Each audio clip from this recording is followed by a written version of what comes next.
మొత్తానికి కేంద్రంలో ఒక జమిలీ ఎన్నికల చర్చ కొనసాగుతూ ఉంది. ఈ శీతాకాల సమావేశంలోనే జమిలీ ఎన్నికల పైన కేంద్ర ప్రభుత్వం బిల్లు ప్రవేశపెట్టబోతా ఉందన్నట్టుగా సమాచారం అంతా ఉంది. సో జమిలీ ఎన్నికలు ఏంటి, జమిలీ ఎన్నికలు నిర్వహించడం ద్వారా వచ్చేటువంటి లాభం ఏంది, నష్టమేంది? జమిలీ ఎన్నికల్ని విపక్షాల్లోని కొన్ని పార్టీలు వద్దంటా ఉన్నాయి. సో ఎక్కువ పార్టీలేమో అవి నిర్వహించాలనేటువంటి మాట చెప్తా ఉన్నాయి. ముఖ్యంగా ఎన్డీఏ పక్షాలు చెప్తా ఉన్నాయి. సో ఏంది జమిలీ ఎన్నికలు? జమిలీ ఎన్నికల వల్ల ఎవరికి లాభం, ఎవరికి నష్టం? అసలు ఈ జమిలీ ఎన్నికల వ్యవస్థ మనకు సెట్ అవుతుందా? ఈ అంశాలన్నింటినీ మనం ఒకసారి చూసుకుందాం. అసలు జమిలీ ఎన్నికలు అంటే ఏంది?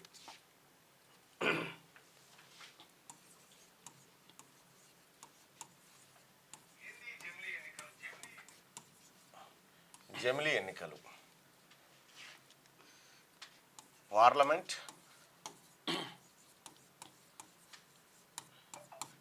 అసెంబ్లీ, స్థానిక సంస్థలు, ఈ మూడింటికి ఒకేసారి ఎన్నికలు నిర్వహించడం. ఈ మూడింటికి ఒకేసారి ఎన్నికలు నిర్వహించడం దేశం మొత్తం అన్ని రాష్ట్రాల అసెంబ్లీ ఎన్నికలు, పార్లమెంట్ ఎన్నికలు ఇవి నిర్వహించాలి. అయితే ఇక్కడ ప్రస్తుతం ఎట్లా జరుగుతుంది ఎన్నిక అంటే, పార్లమెంట్కి ఒకసారి ఆయా రాష్ట్రాల అధికారం గడువు ముగిసినప్పుడు మళ్ళీ అక్కడ, ఆ తర్వాత స్థానిక సంస్థల ఎన్నికలు ఆయా రాష్ట్ర ప్రభుత్వాల ఇష్టాల మీద ఆధారపడి ఎన్నికలు నిర్వహిస్తూ ఉన్నారు. అయితే ఈ జమిలీ ఎన్నికలు నిర్వహించాలి, వీటన్నిటిని ఒకేసారి నిర్వహించాలి, ఈ దేశంలో ఒక్కసారి ఎన్నికలు జరగాలి, పదే జరగకూడదు అనేది జమిలీ ఎన్నికల ప్రధాన ఉద్దేశం. తద్వారా సుస్థిరమైనటువంటి ప్రభుత్వం ఉంటుంది. ఇక పరిపాలన సమయం పైన ఎక్కువ ఫోకస్ పెట్టేటువంటి ఛాన్స్ ఉంటుంది అనేది సహజంగా చాలామంది భావిస్తున్నటువంటి విషయం. దీంట్లో ఉన్న లోటుపాట్లను కూడా ఏంటి అనేది మనం ఒకసారి చూస్తే, ఇక్కడ పార్లమెంటు, అసెంబ్లీ, స్థానిక సంస్థలకు అంటే ఎంపీకి మనం ఒకసారి పోలింగ్ స్టేషన్లకు పోతే ఎంపీకి, ఎమ్మెల్యేకు, ఆ తర్వాత సర్పంచ్కు, ఎంపీటీసీకి, జెడ్పీటీసీకి అందరికి ఒకటేసారి ఓట్లేసి రావాలి. దీనివల్ల కొంతమందికి గుండె ఒకటేసారి ఇస్తారా, మరి తర్వాత ఇయ్యారా అంటే ఇయ్యరు, ఒకటేసారి వన్ టైమే ఉంటుంది. ఆ వన్ టైం ధర ఎంత అనేది ఇంకా దాని భవిష్యత్తును బట్టి తేలుద్దాం. సరే, ఇది ఎట్లా పార్లమెంటు, అసెంబ్లీ, స్థానిక సంస్థల అన్నిటికి కలిపి ఒకేసారి ఎన్నికలు నిర్వహించడం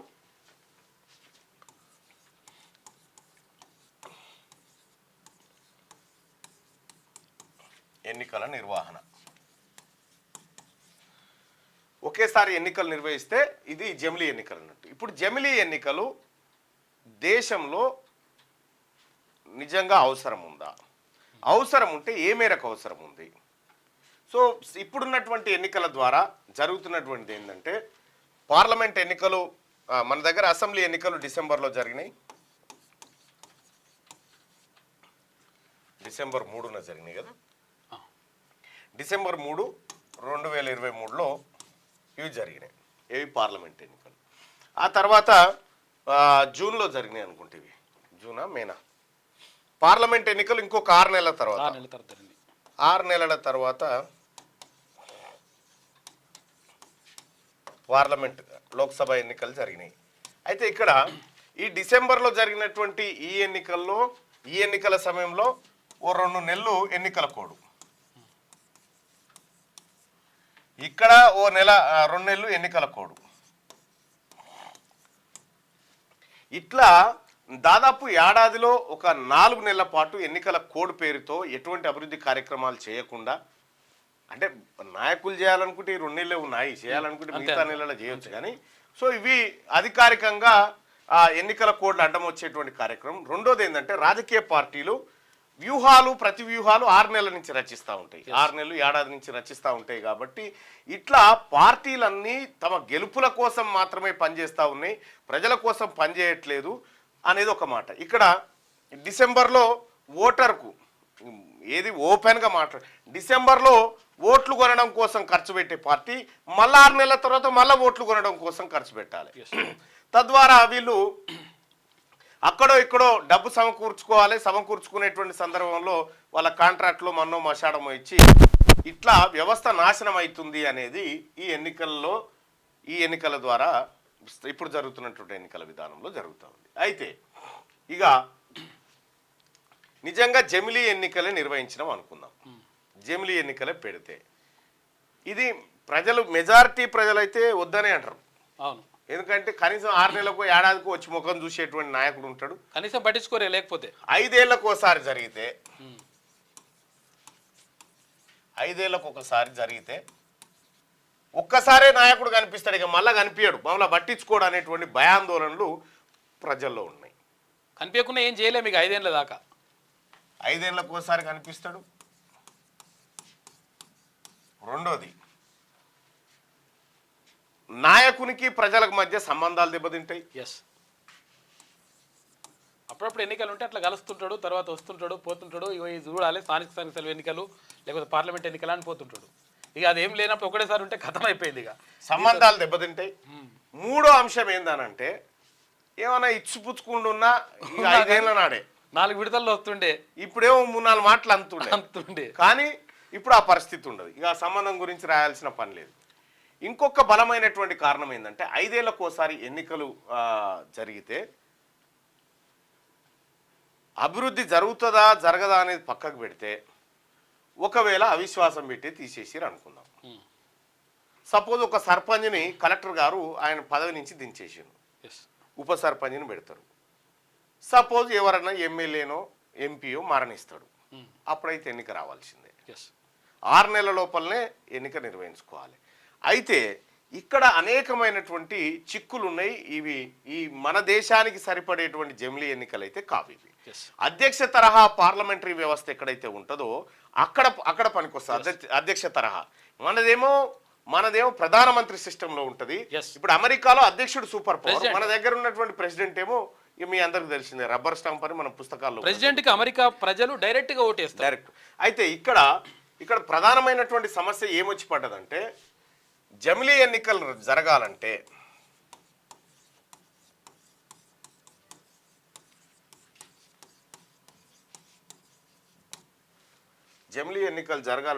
దాదాపుగా ఇవి ఏంటి అంటే 2 జరగాల. ఏది 83, 172 రాజ్యాంగ సవరణలు జరగాల. దాన్ని 2/3 వంతు వాళ్ళ సభ్యులు ఆమోదించాలి. 83, 172 ఈ 2 రాజ్యాంగ సవరణలు జరగాల.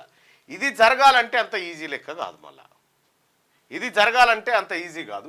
ఇందులో 2/3 మెజార్టీ కూడా అవసరం కొన్ని సవరణలు. 2/3 మెజార్టీ నీకు ఏది ఈ ఉభయ సభల్లో అంత ఈజీగా వచ్చేటువంటి అవకాశం లేదు. కానీ జమిలీ ఎన్నికలకు అనుకూలంగా ఉన్నటువంటి పార్టీలను మెప్పించే క్రమంలో భారతీయ జనతా పార్టీ ప్రభుత్వం ఈ దిశగా అడుగులేస్తూ ఉంది. సో ఇండియా కూటమిలో ఉన్నటువంటి కొన్ని పక్షాలు కూడా, శివసేన లాంటి పక్షాలు కూడా జమిలీ ఎన్నికల వైపు మొగ్గు చూపినాయి. సో ఈ నేపథ్యంలో మరి 2/3 మెజార్టీ సాధించి మెజారిటీ అసెంబ్లీలు మొత్తం 29 రాష్ట్రాలు కదా, 29 స్టేట్లలో మెజారిటీ స్టేట్లు ఒప్పుకోవాలి. ఇవన్నీ ఒప్పుకుంటే ఇదంతా సజావుగా జరిగితే జమిలీ ఎన్నికలు జరుగుతాయి. ఈ జమిలీ ఎన్నికల ద్వారా ఇప్పుడు మనం ప్రస్తుతం ఉన్నటువంటి ఎన్నికల విధానం చూద్దాం.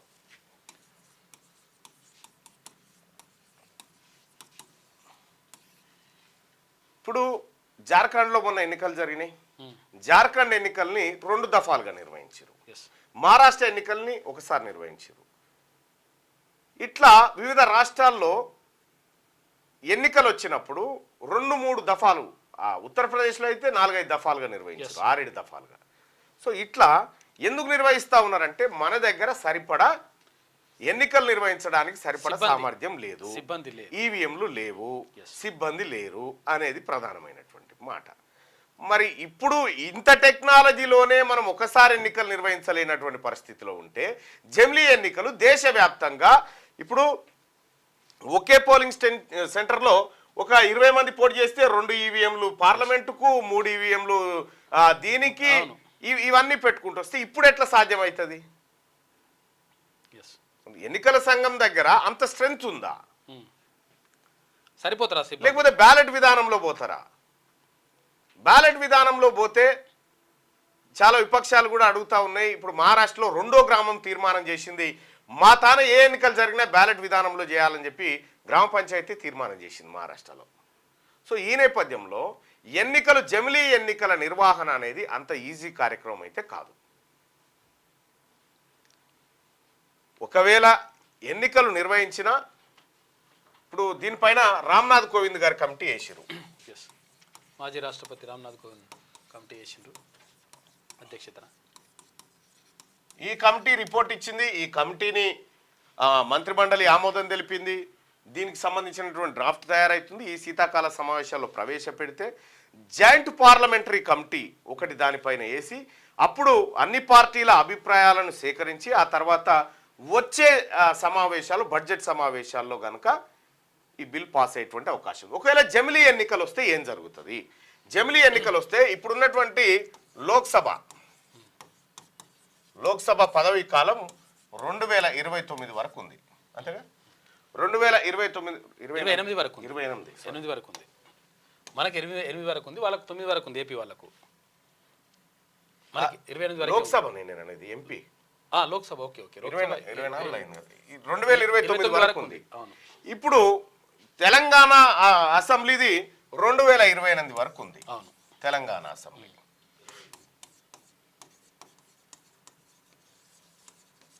తెలంగాణ అసెంబ్లీ 2028 వరకు ఉంది. నేనేం రాసినా 98 రాసిన 28 వరకు ఉంది. 2028 వరకు ఉంది. ఇట్లా ఇప్పుడు జార్ఖండ్కు జరిగినాయి మొన్న ఎన్నికలు. జార్ఖండ్కు జరిగిన వాళ్ళకి ఇంకెక్కువ ఉంది, మహారాష్ట్ర వాళ్ళకి ఎక్కువ ఉంది. ఇట్లా వివిధ రాష్ట్రాలు. అయితే ఈ ఎన్నికలన్నీ ఒకేసారి నిర్వహించాల్సినటువంటి అవసరం ఉంటుంది. ఒకవేళ అదే జరిగితే నిజంగా జమిలీ ఎన్నికలే నిర్వహిస్తే ఇక్కడ ఉన్నటువంటి అసెంబ్లీ ఎన్నికలు 2029 రోజున రావచ్చు. లేదు అనంటే పార్లమెంట్ ఎన్నికలే 2028 రావచ్చు, 2027లో కూడా రావచ్చు. ఎందుకంటే 2027లో ఎందుకు ఎన్నికలు రావచ్చు అనంటే 2026లో నియోజకవర్గాల పునర్విభజన ఉంది.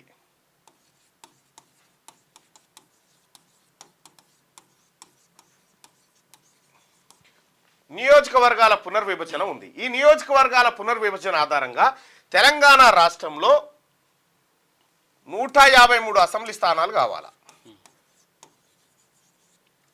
అంటే 17 పార్లమెంట్లు ఉన్నాయి కదా.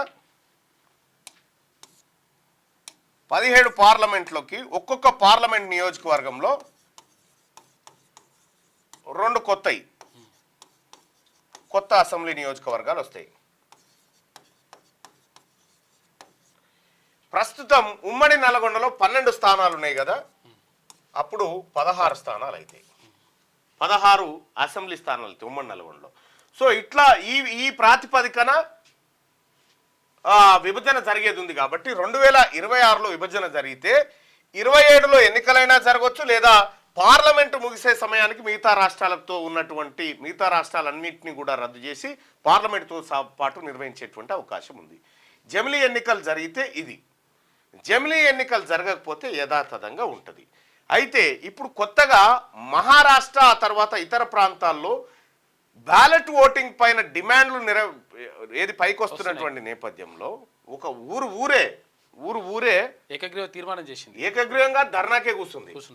సో అట్లా ఈవీఎంల పైన అనుమానాలు వ్యక్తమవుతున్నటువంటి నేపథ్యంలో ఈవీఎంల పైన అనుమానాలు వ్యక్తమవుతున్నటువంటి నేపథ్యంలో సో చాలామంది కూడా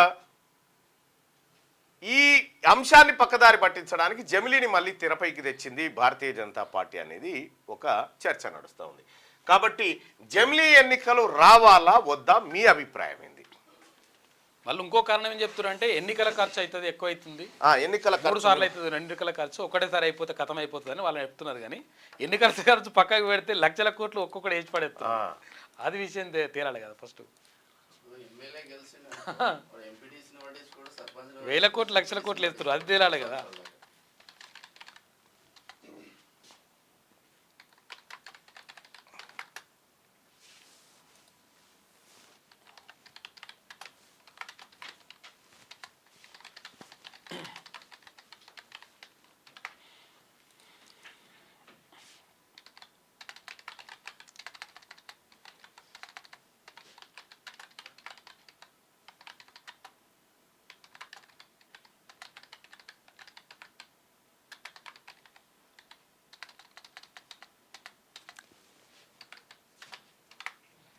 మీ అభిప్రాయాన్ని తెలియజేయండి సోదరులారా.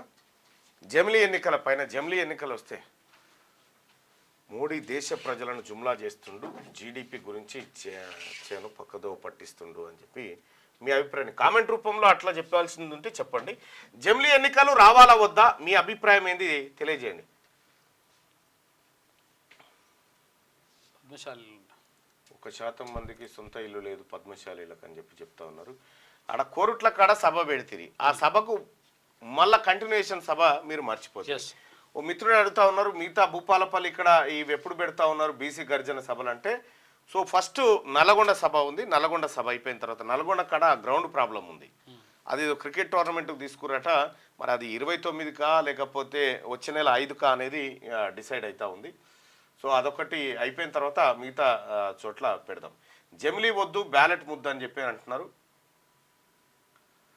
రాష్ట్ర 119 నియోజక ప్రతి ఎమ్మెల్యేకి జేఏసీ తరఫున వినతి పత్రాలు ఇచ్చాం. ఆర్టిజన్ మీ ఆర్టిజన్లు నాకు ఇచ్చినటువంటి దాన్ని గౌరవ ఉప ముఖ్యమంత్రి బట్టి విక్రమార్క గారికి సమర్పించడం జరిగింది మండల్లో. వికారాబాద్ బీసీ జనాభా కూడా అన్ని చెప్తాం సోదరులారా. ఈ ఒకసారి ప్రజాభవన్కి వెళ్ళి ఉప ముఖ్యమంత్రి గారిని కలవండి ఒకసారి.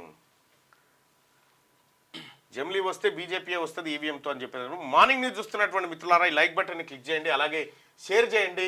మీ అభిప్రాయాన్ని న్యూస్లో ప్రతిబింబించేలా కామెంట్ కానీ ఆ తర్వాత ఈ పోల్లో కానీ పాల్గొనాలని చెప్పి మీ అందరికీ.